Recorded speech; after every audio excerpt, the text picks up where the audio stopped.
All right, well, Ian, why don't we go ahead and get started? Anyone that jumps Let's on can catch up. do that. Thank you, Lydia. Hi, everybody. Thank you for joining us this morning. My name is Ian Ruthven, the current president of ASIS, and this is a town hall to offer a chance to provide feedback on our next strategic plan. So, as you've probably seen from previous communications, we have two strategic plans before, both of which are 5-year plans, and we're at the end of the last one.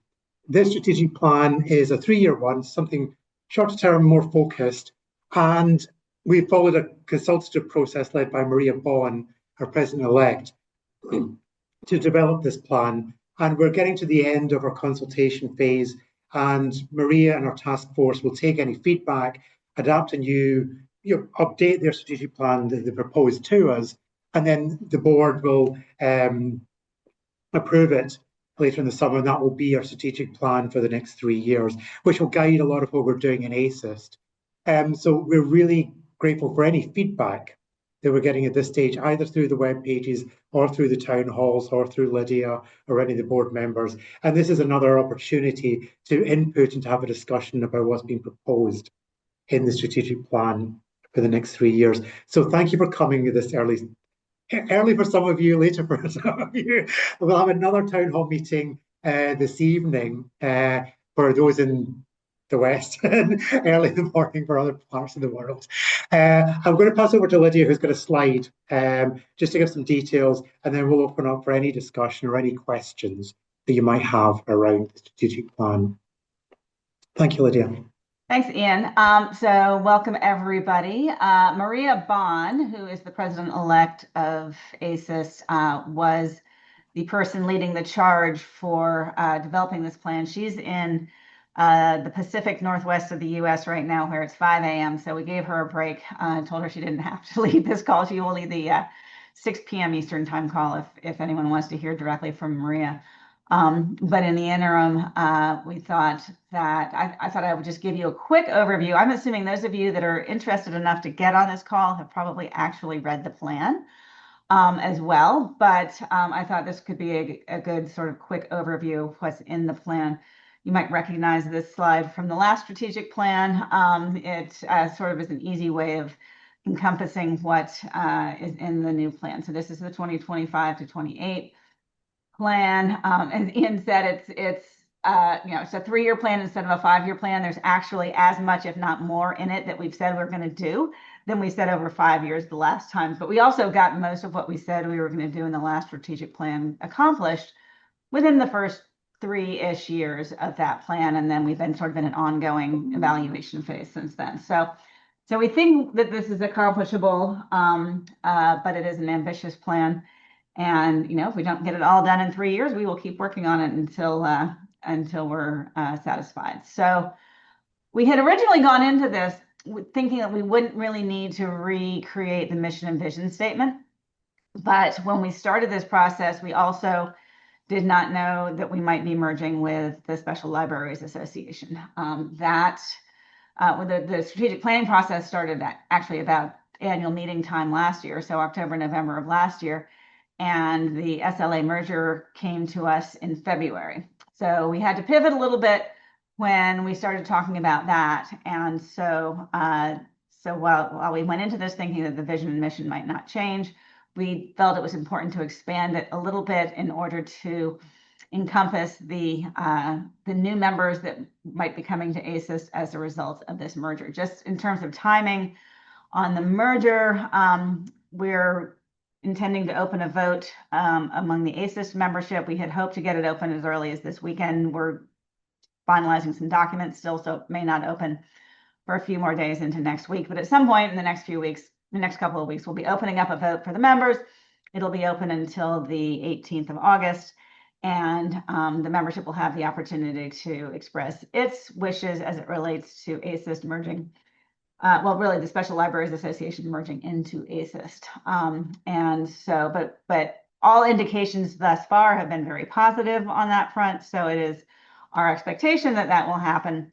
And we feel as if this plan now encompasses the interests of not only our current robust membership, but also new members that might be coming to ASIST as a result of that merger.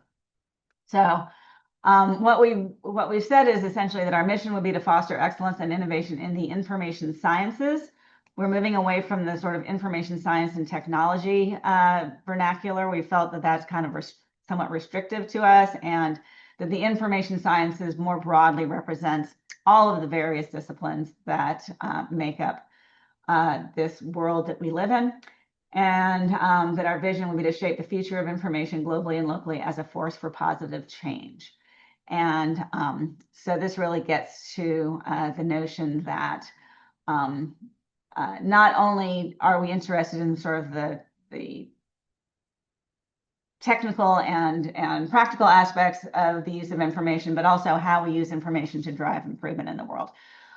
More of a social justice and equity perspective. So that's the new vision and mission. So far, they seem to be resonating very well among the membership. We have not gotten any critique of that. So we'd be interested in hearing what you all have to say about that. Ian then led a very robust process that involved the SIGs and chapters and all of the members in developing a new set of values for the association. We had a set of values. There were 7 of them. They were more, however, what ASIS values as opposed to the core values of the association. And so we were trying to get to a better place in terms of describing what the values of the association are. We have settled upon collaboration, empowerment, impact, inclusivity, and stewardship. A full definition of what those terms mean in the context of ASIS and our strategic plan is in the plan.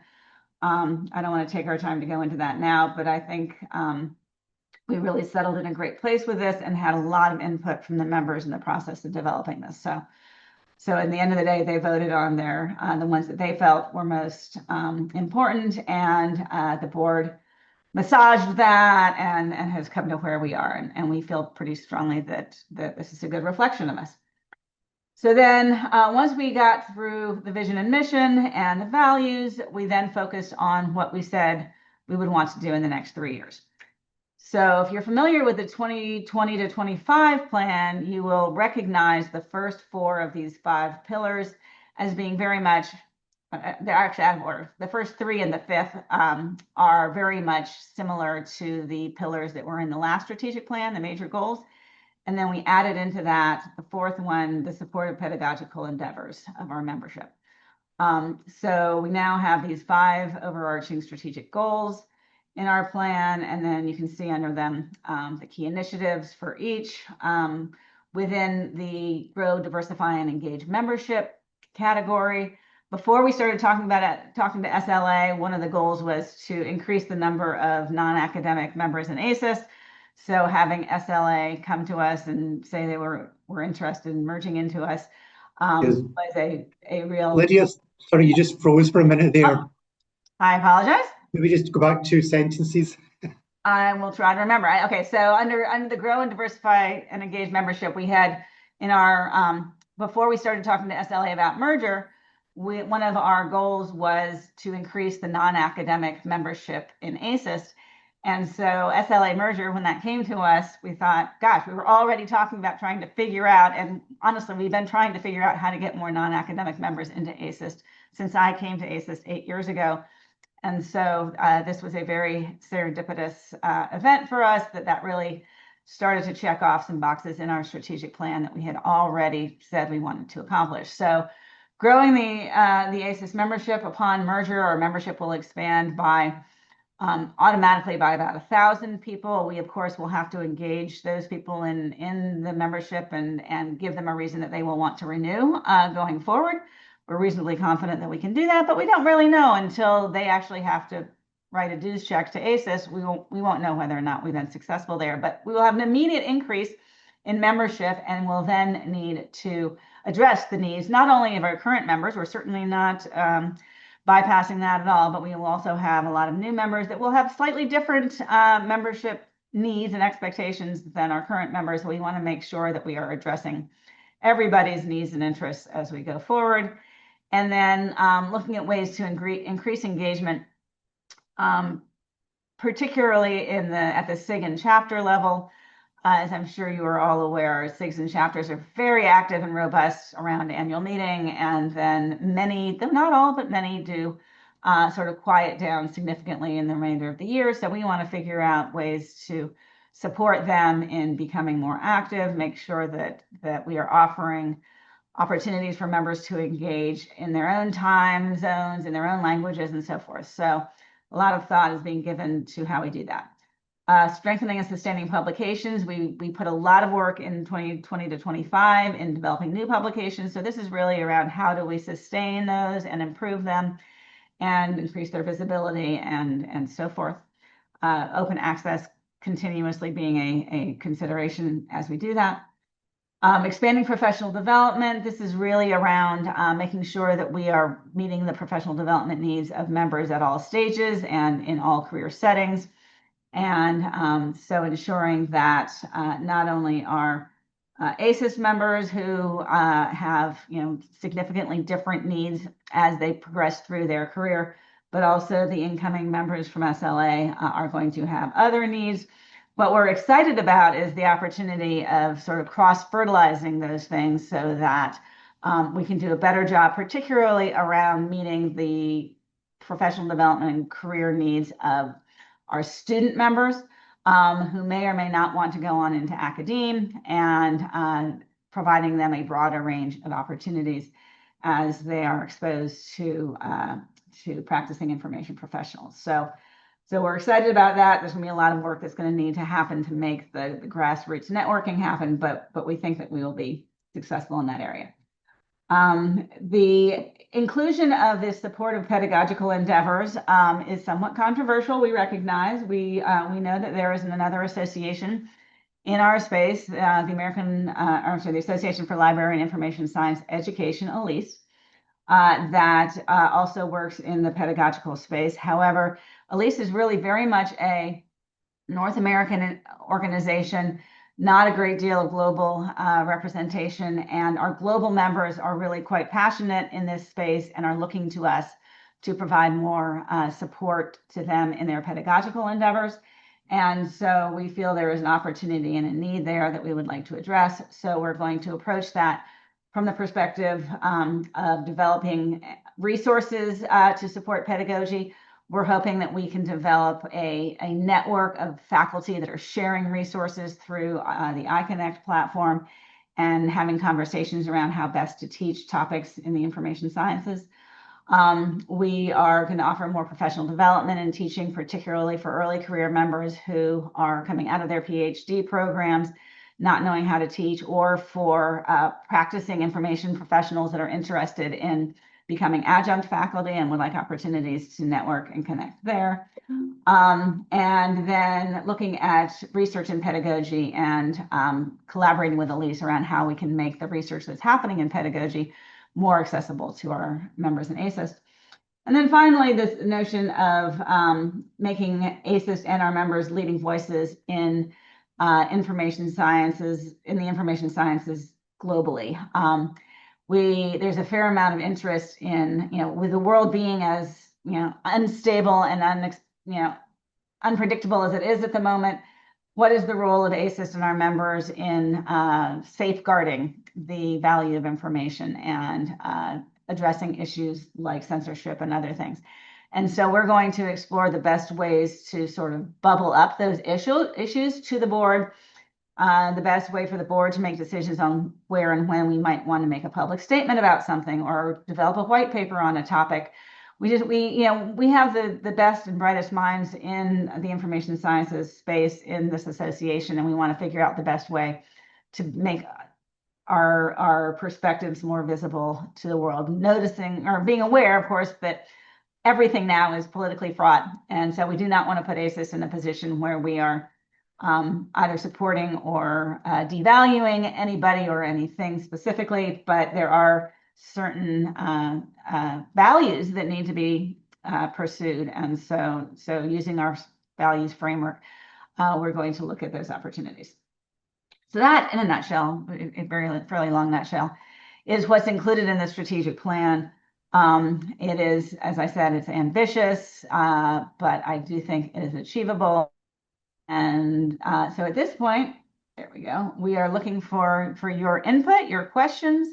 What would you like to know about this? What more can we share with you? Jenny. Yeah, I don't know if SLA has a journal, but Elise has Jealous. I mean, I guess it's Elise's.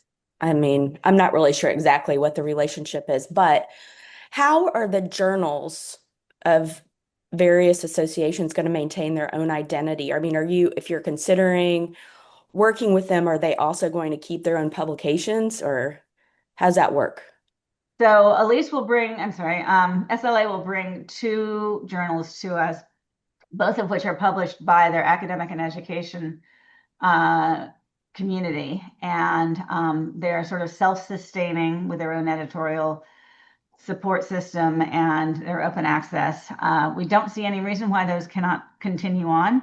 They are not particularly, and Christine Pelosi, who's on the SLA board, is on here with us, so I might ask her to unmute and sort of say a word or two. I don't believe those publications, they're both, again, in academic and education, but they're more about academic librarianship, if I understand correctly, and not about pedagogy. So Christine, do you want to just pop on and say a few words?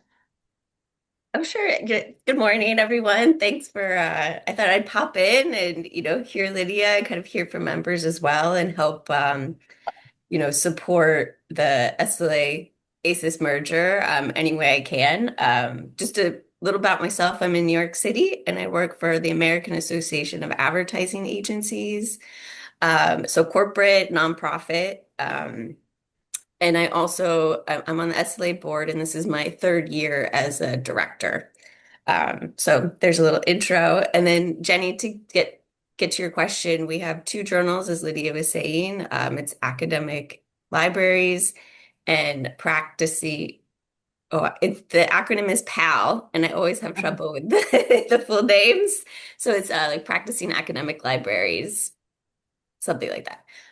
Yeah, and so as Lydia was saying, they're definitely more about librarianship versus what ASIST is, your strength as an association.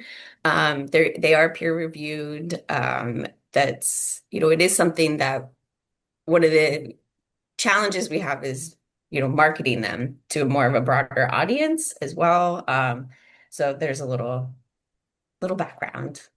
All right. And again, yes, the academic and education community builds them, and that's they're one of their main responsibilities isn't the right word this morning, but one of their main outputs. So Well, Jealous is Toronto, right? Jealous is published by University of Toronto. So would they come under Wiley? Is that part of the? Well, no, I mean, so doesn't, Jealous and Elise are their own thing. They're not we are not merging with them. They're not coming into us at all.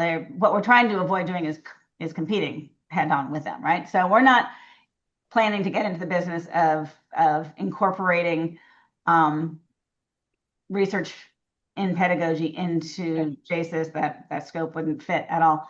But what we want to do is give more visibility to what's being published in Jealous, expose that more to ASIS members, and particularly to develop more content at the annual meeting around pedagogy and research in pedagogy. So we're in a situation where we have a lot of members who are being forced to choose between trying to go to the ASIS annual meeting or the Elise annual meeting, and we want to just give opportunities for everybody to make it easier to make that decision.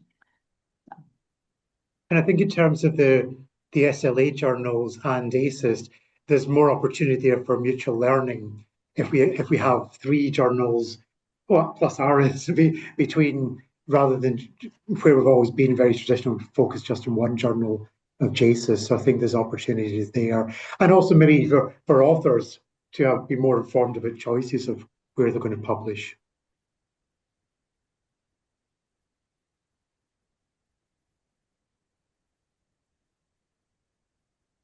Other thoughts, other questions?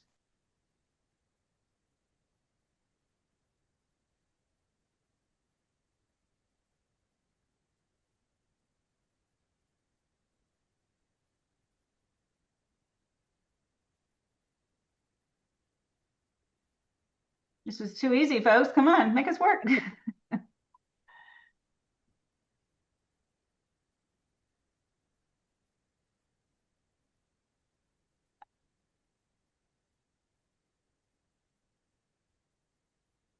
Hi, Lydia. It's Dietmar Wolfram. Hi. I figured I'll jump in.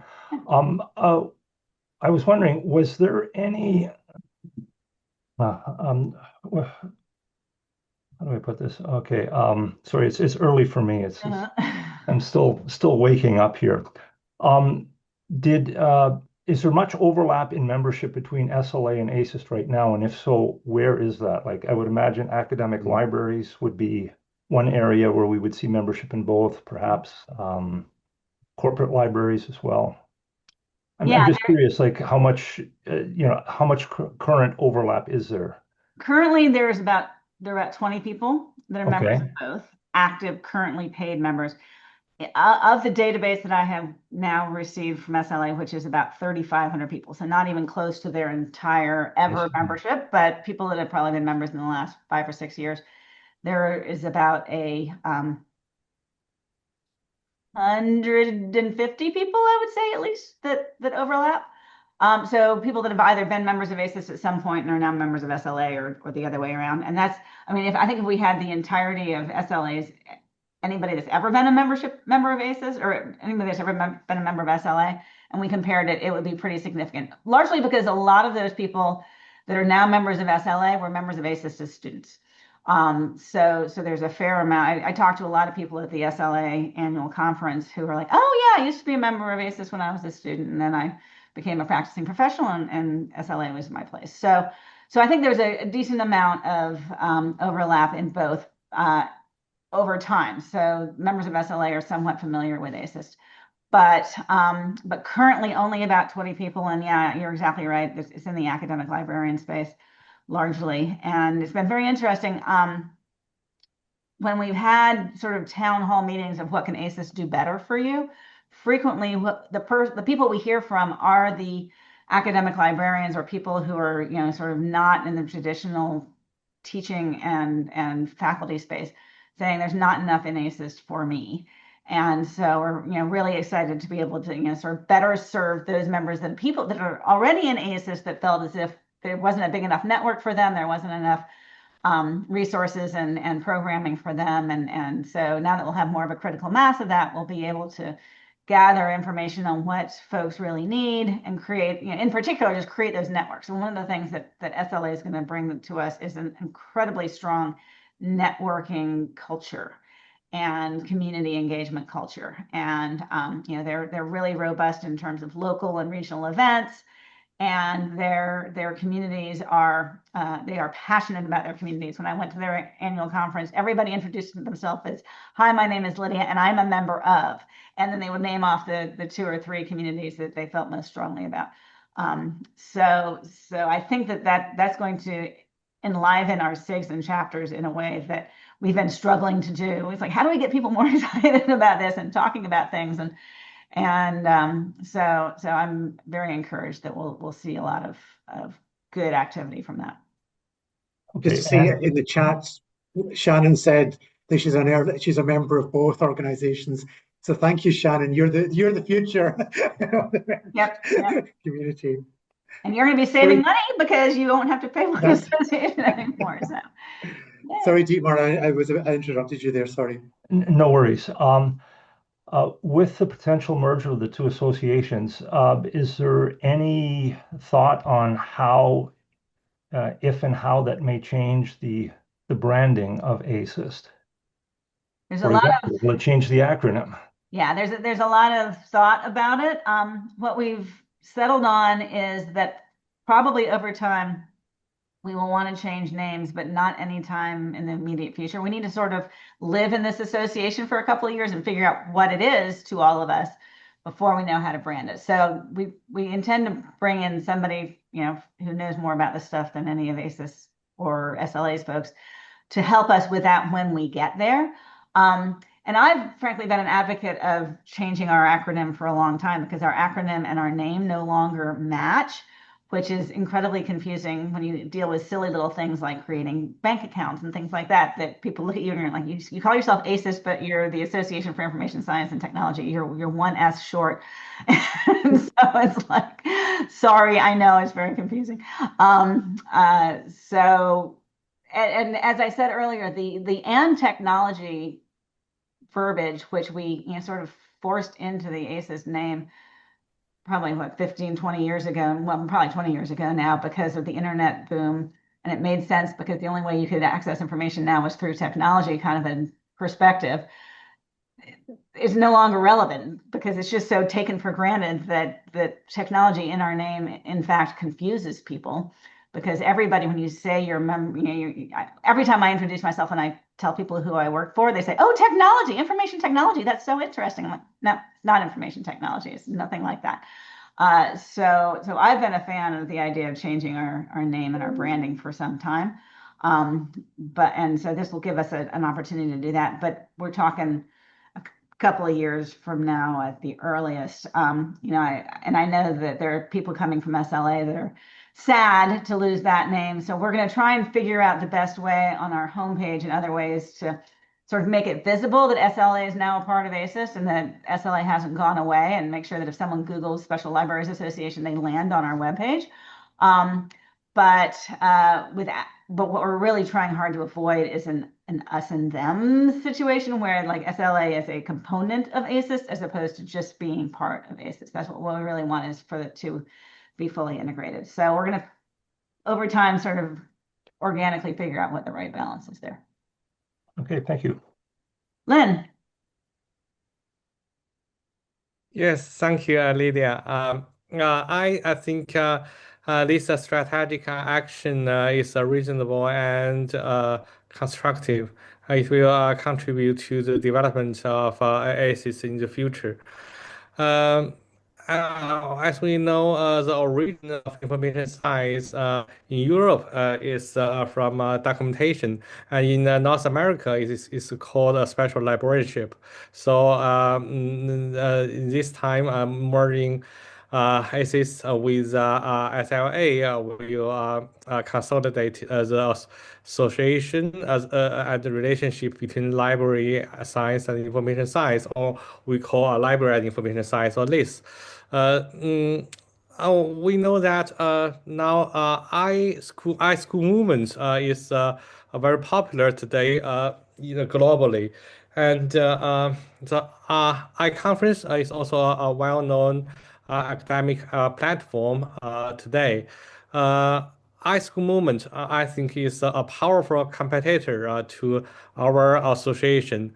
So my question is that, what kind of aspects can the merging with SLA strengthens our competitive advantage during the competition with iConference or iSchool movement and other associations?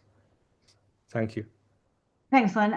So as some of you may know, over the past several years, ASIS approached both the iSchools and Elise with interest in merging with those two associations, because our perspective was really that our field is not big enough to support three associations that I won't say are competing so much as sort of not particularly expert at collaborating. We've tried various different ways of collaboration and not been particularly successful in those regards. So it's certainly a consideration. The iSchools on paper are a very different thing from ASIS, right? The iSchools are really about supporting the institutions that teach the information sciences. They are increasingly, I think, focused around the more technical aspects and data science and so forth, and very far away from library science. Our members of ASIS, even up till now, and obviously a great deal more once the merger takes place, are going to be very balanced between the sort of information science perspective and the library science perspective. And so we really try to bridge those two, and I think we'll be able to do a better job of it with an increased representation from the folks that are coming from the more traditional library side of the profession. Which I think is seen as a very positive thing by some of our members, and maybe less of a positive thing who are afraid that our information science focus will get watered down. But I think what we're going to be able to do is balance those by having different things for different people. I mean, we're going to, JSIS is going to continue to be JSIS. The scope and focus of that is not going to change. Our annual meeting is going to continue to be our annual meeting in terms of a very sort of heavily peer-reviewed, scholarly focused activity. We're going to create, well, we're not going to create so much as continue the second meeting that has been a very successful SLA annual conference, which is going to be offered in the spring. So we're going to be offering a broad array of things to both audiences, but also trying to figure out where those audiences can overlap and come together. So I'm not really answering your question. We don't want to compete with the iSchools. What we want to do is coexist with the iSchools where we're not doing exactly the same thing. iConference is probably the place in which we compete the most in terms of their meeting is very similar in format and scope to ours. So people are again in a situation of having to choose between one meeting or another. We've approached the iSchools and said, you guys are really expert at doing this really robust online conference every year. Your face-to-face conference is pretty small and less robust. Our face-to-face conference is really robust, and our online conference is fairly small and not robust. How about you guys offer a virtual conference in the spring? We offer a face-to-face conference in the fall, and we collaborate around content development so that there aren't two separate pathways for presenting and all these competing things that we're doing. So we've offered that as an opportunity. They have not yet picked up the ball and wanted to run with it. So we're continuing to figure out how we can coexist and the best ways to collaborate. But right now, our focus is going to be much more on how do we integrate the SLA members into ASIS, and we're going to sort of focus internally for now on that endeavor and let the iSchools do what the iSchools do. Again, we don't really want to compete with them, but we're just gonna keep coexisting and until the iSchools develop a robust individual membership structure, which I know they've talked about doing, but they haven't done yet, then I think we can continue to coexist because their focus should be the institutions. Our focus is primarily the people. We do have institutions in our members, but if they continue to focus on the institutions, the leadership, the dean level, and how to support PhD education and that sort of thing, which is what they were created for, then we can coexist. Ian, anything you want to add on that? No, I think it's a perfect summary. I mean, I think where all organizations are evolving, as Lydia said, we've been having continual discussions with iSchools and Elise, and I think we've been very upfront. I think we've been very constructive with them and offering concrete suggestions. They're maybe taking a different route, and I think Lydia's right, we're about coexisting. But if the merger with SLA goes through, that will create a different organization, and that will create maybe different conversations about future collaborations. And I think in terms of the strategic plan, we have to look for what's best for our members. And as Lydia said, the introduction of the pedagogy pillar is not an attempt to be confrontational, it's an attempt to think about what do ASIS members want, how can we deliver it? And I think that's what we'll focus on over the next 3 years. And that will be the ASIS membership as it is, but also if the merger goes through the SLA joint ASIS membership and thinking what's best for them. And that's always going to be our core objectives. Christine, please. And I would just add from an SLA perspective, talking about, maybe if the merger goes through, part of helping, strengthen these collaborations with iSchools is that, SLA members struggle with what's being taught in MLIS programs and what is actually needed when you're practicing.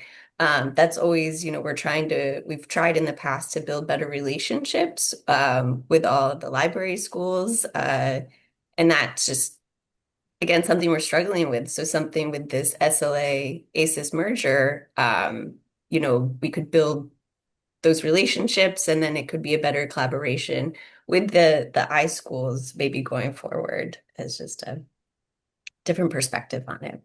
Thank you. Thank you. And while I am generally reluctant to create new projects. Oh, yeah.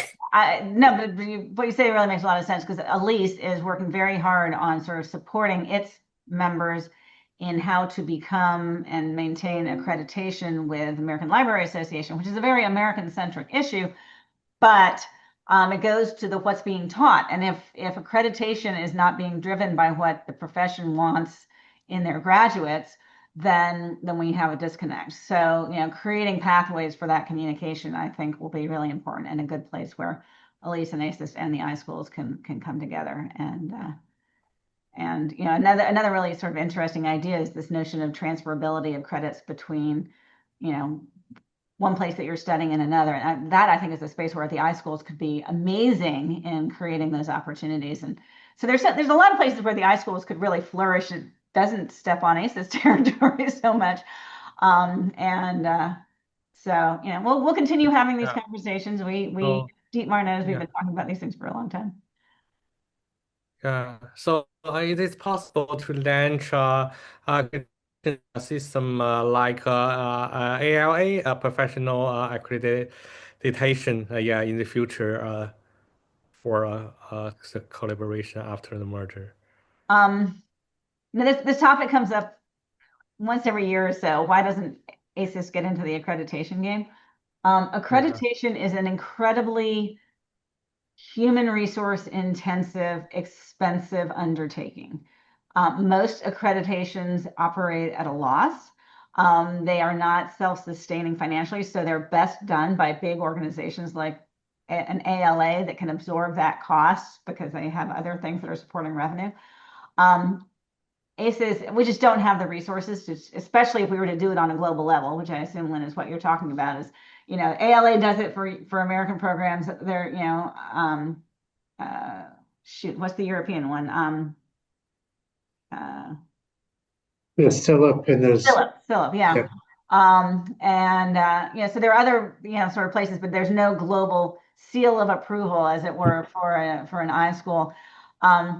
If we had 10 more staff and $3 or $4 million to play with, I would love to explore that opportunity. But it's just it doesn't make sense for us. Again, it's something. I mean, I think the iSchools as an organization perceives itself as a sort of a seal of approval, that if an institution is a member of the iSchools, there is a certain recognition that they have achieved some level of something. I'm not sure they truly live up to that. There's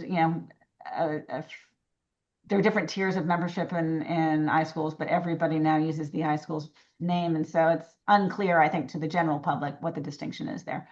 But again, not a space I think that ASIS wants to get into at this point. And I think, sorry, Lynn, go on.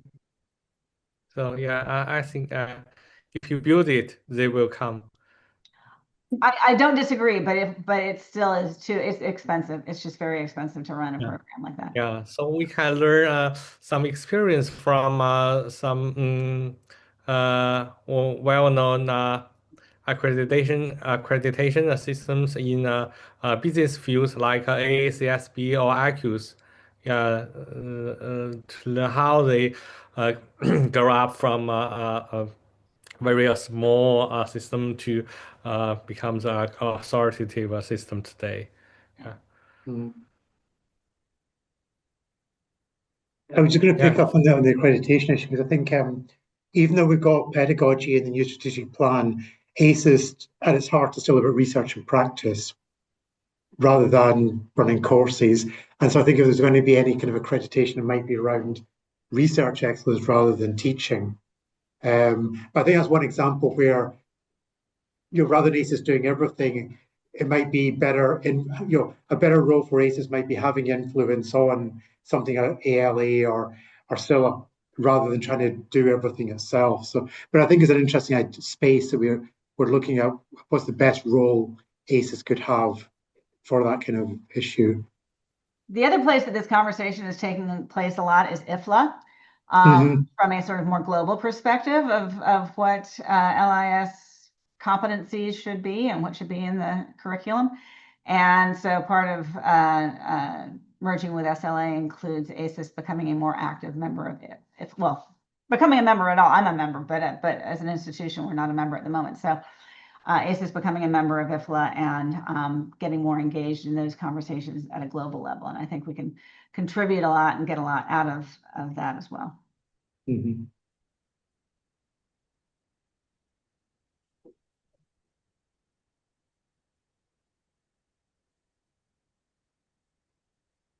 While we have a pause here, while y'all are thinking of your next question, I'll just mention in terms of timing, if there aren't a whole lot of big changes that come out of these conversations that we're having right now, and the feedback that we've gotten, a lot of the feedback we've gotten has been, this is great. Here's some ideas of how you might pursue it. Dietmar, for example, submitted something last night or this morning that was like, well, if you want to go after Latin American members, here are 3 or 4 places you should be talking to. That's really helpful. But if no one's coming back and saying, this is a terrible idea, don't do this, or you've completely forgotten this really important thing that you need to be doing, we'll be pretty close to having a finalized strategic plan for our board meeting, which is in about a week and a half. And so I anticipate what might happen is that the board will sort of preliminarily vote on the draft, and then we'll just refine it between the July meeting and the annual meeting, and probably take a final formal vote at the November, what is that for, 15th board meeting to approve the plan, with the idea that the plan will then start activating as soon as the annual meeting is done. So we still have some time, between now and November to make any changes, but up till this point, we really haven't heard from members that we've missed something important. Jenny? Yeah, part of the plan has to do with stewardship.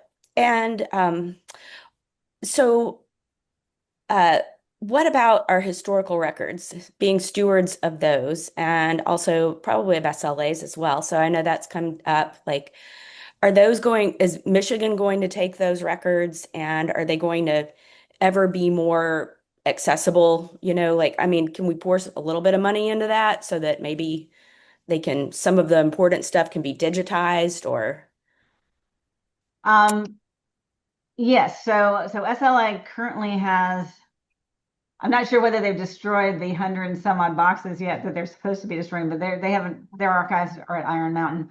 Well, their files are at Iron Mountain right now.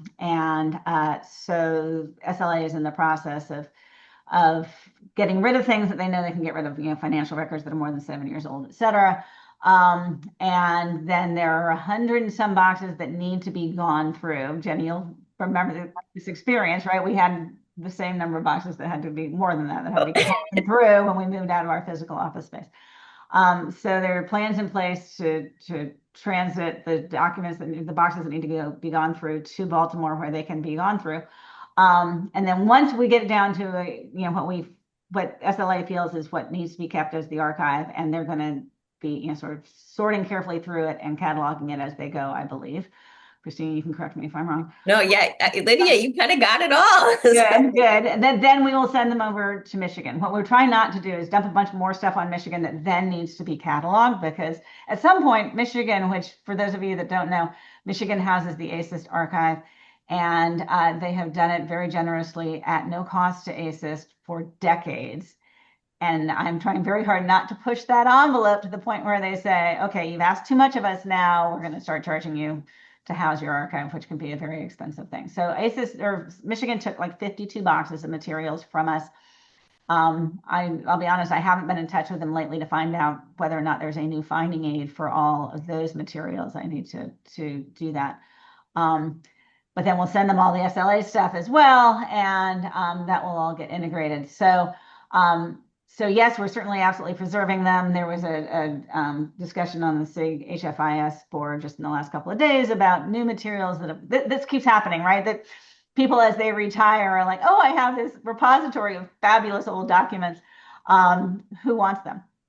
And so I'm going to put my hands on the 3 or 4 boxes of materials that are coming from this source because they're in the DC area. I can physically go pick them up, figure out what can be digitized from that so that we can make it, because there are a lot of members that are like, I want to look at that stuff now. Don't go send it off to Michigan where I then have to wait and figure out how I can get my hands on it and possibly go to Michigan to actually get it. So I haven't answered your entire question yet, Jenny, but so yeah, so that is the preliminary intent, is to get it all to Michigan, but those things that we might be able to digitize beforehand so that people can have access to it, we will. So things go to Michigan. We rely on Michigan to catalog it all and create a finding aid in their time because we don't pay for it. So therefore, we are reliant upon their judgment. So as to the question of putting some resources into it, I don't actually know. I need to find out before I can answer that question, how many resources, how much money it would cost us to make those materials accessible digitally. And so I will find out the answer to that question so that I can then go to the board and say, how much money are we willing to put towards this? Are we talking about tens of thousands? Are we talking about hundreds of thousands? I don't know. Yeah, I mean, in the grand scheme of priorities for the board, and Ian, I'll let you speak to this too. It's digitizing and making available our historical archives has not been a top priority in terms of where to put financial resources. We have had members come to us and say, let's create a fundraising campaign around this so that we can raise money to do that. And the times that we have created fundraising campaigns around our historical assets have been modestly successful. And Jenny, you'll remember when we were the history committee a couple of years ago created a fund which we could use for this purpose, but it was sort of unclearly defined what the fund was to be used for. But there's a couple of $1,000s in that. Whether or not we could, garner enough money to do what would meaningfully have impact with the archives to be determined. So that's a sort of non-answer to your question because I don't know, but no, you took it in a lot of directions that I would have if I had been thinking enough. But one other thing, it might be a strategic move to show the historical relationship between ASIS and SLA. Like if we could create some kind of a cool exhibit around really old materials that show that they were linked in the distant past. So. Well, and both Alex Poole and Deanna Hall reached out when we announced the merger and said, "Oh, did you know this happened before?" Yeah. So I think we have some people that would be, interested and eager to help with that. And I think actually Deanna knows where the files are in the archives. Yes. She was really on top of it. I think it's an interesting one, but I think it's a good point. I think it's that kind of thing that, as Lydia said, it's not high up the list at the moment. The thing that might move it higher up is thinking about, the 90th anniversary is coming up in a couple of years. That might also be the time we're thinking about a name change or something. So that might be there might be something leading up to an anniversary to do something around then. So it's not at the top of the list at the moment, but it is on the list. It's something I think people are aware of. Yeah. Well, and you can fundraise around something like that. You can fundraise around this, the 90th anniversary. We want to do these, substantive things that it's a little sexier, if you will, than otherwise. But especially, integrating in the SLA archives, there's definitely an opportunity there, I think, to say, look at this huge repository of interesting stuff that people like to, if they knew how to get their hands on it, they would like to. And I'll jump in and say that San Jose State University has SLA archives now. And I think what's in the Iron Mountain that, we're going through is about 40, 30 years worth of stuff. So that's probably where the ASIST info is. Yeah. So we'll keep our eyes up for it. Yes. Because that's a great idea, Jenny. Yeah. I anticipate an annual meeting presentation on it next year.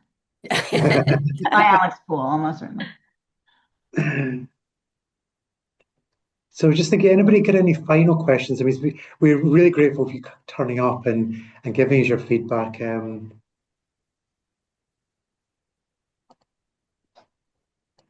If there aren't, then I think we're moving to the end. I just want to thank Lydia for leading on this conversation and fielding all the things in the background and thinking 3 steps ahead as always. And again, thank you to Maria and our task force for doing a great job. I mean, this is going to be, we create a strategic plan and we have to live up to it. One of the things we're talking about is if we go for 3 years, we have to make sure we can achieve some of these things in 3 years. Although some of them are, will continue. These are keeping things going. But thank you to Maria and our task force and in their absence. Thank you to Lydia. And thank you to Christine, to everybody at SLA for being such good colleagues in advance and always being so responsive and receptive and knowledgeable, and it's a pleasure to work with. So thank you. Thanks for letting me kind of jump in today. And if anybody on the call has any questions about SLA, please feel free to reach out. I can put my email in the chat if you want to Please do. That would be ask great. anything. Yeah, I'm always open to talk to people. So. But, a lot of the questions around the merger from the town halls and the feedback sessions, I think if it goes through, we'll make it better for both communities. And so it's great to have these questions and these inputs. And thank you. Okay, if there's no final ones just under the wire, then I'm going to say thank you all for coming at the various times, and have a good evening, have a good morning, a good day, wherever you are. And thank you all. Thank you, Lydia, again for leading on this. Okay, good to see you all. Thank you. Everybody. Bye.